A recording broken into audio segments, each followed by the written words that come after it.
Omuyimbi Dr. Jose Chameleone kyeyeekola munnanga ate e London kikambwe beeguddeko munnanga ate ne Governor Ase esayidi eno ate nga ebitambula wali ku Ava Peace eri munnanga ate mwana muwala Shiba Kalungi munnanga ate kikambwe nnyo laba nno biibino nno munnanga ate Ava Peace byabadde akakasa ku mwana muwala munnanga ate Shiba Kalungi ku sayidi yeemu Rema Namakula avisitinze wali mwana munnanga ate Olezi wali ali Nigeria mwana muwala munnanga ate Rema Namakula ku projekiti ate eddako esayidi eno bamute Jaminati sinzira ku Jaminati Yugi mu byonna nno kansuke nkutegeeze nti kasitobeera nga tonnaba kulayikinga vidiyo kosa ate n'okusubscribinga obikoere ddala so kisobole okubeera nga kitambwira ddala bulungi nnyo kakati nno munnange ntandise wali ne Dr. Jose Chameleone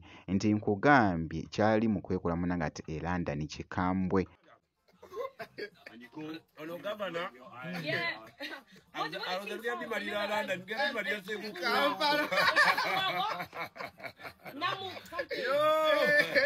We fired the day. You're not forever. Forever. You are again. Get me Maria Sebu. Already, you're not in the Musa.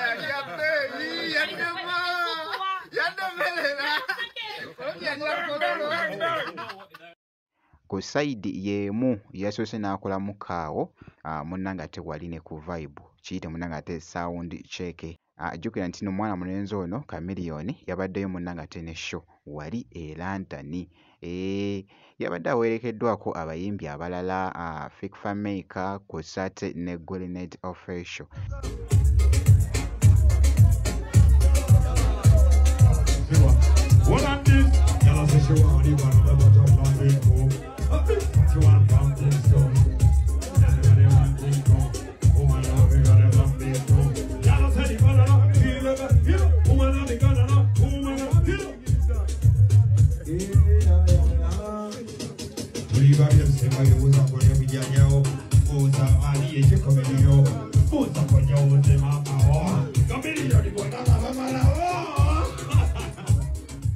esayidi eyo naye nno byebyo munnanga ate bikyagenda mu maaso ku Chameleone nja kubeera nga nkuwa update yonna enaafaayo ku sayidi yeemu munnange nno ebiri mu kutambula wali ku mukyala munnanga ate Ava Peace kosa ne Shiba Kalungi most of Uganda balowooza tebasobola shininga nga balina kuzikiza abalala b'okuyitawo ate ng'olumu oludde balina fanbase ezisingako oludde banene God has already blessed you lwakitoleko omulala naye n'akola ki n'ayitawo ate takuyinaako buzibu okitegeera infact akuwagira n'okuwagira akwagala lwaki gw'omulemesa okitegeera so anyways let's go tuyinamu abasaamya ye anti nga woomanyi munnange social media esite eno biri mu kutambula nno wadula hitmaker alumbaganye Shiba wonderful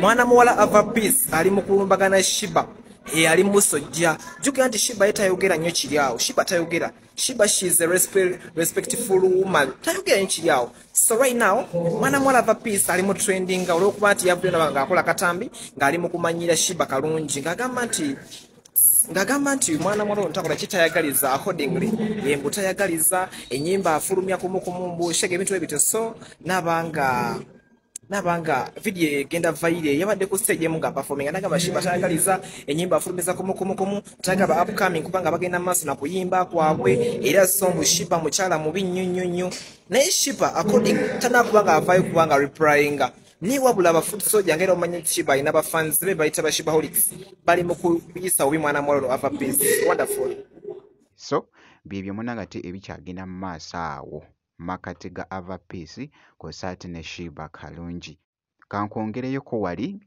ku mukyala munnanga ate Rema Namakula kakati nno Rema Namakula yatuuse dda munnanga ate mu Nigeria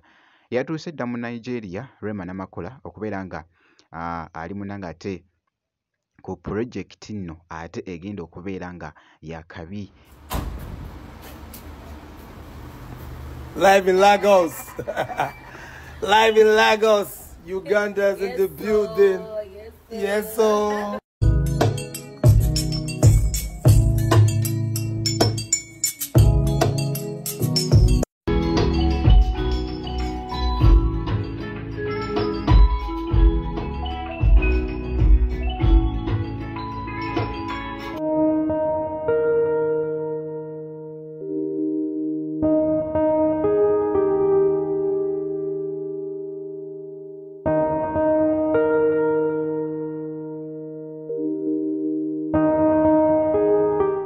jjukira nti nno mwana muwala ono abadde nga yakakola munanga ate remix kw'ossa ne mwana mulenzi oyo mu Nigeria Olezi Esaidi. Kakati nno bali mu kukola ate luyimba lulala.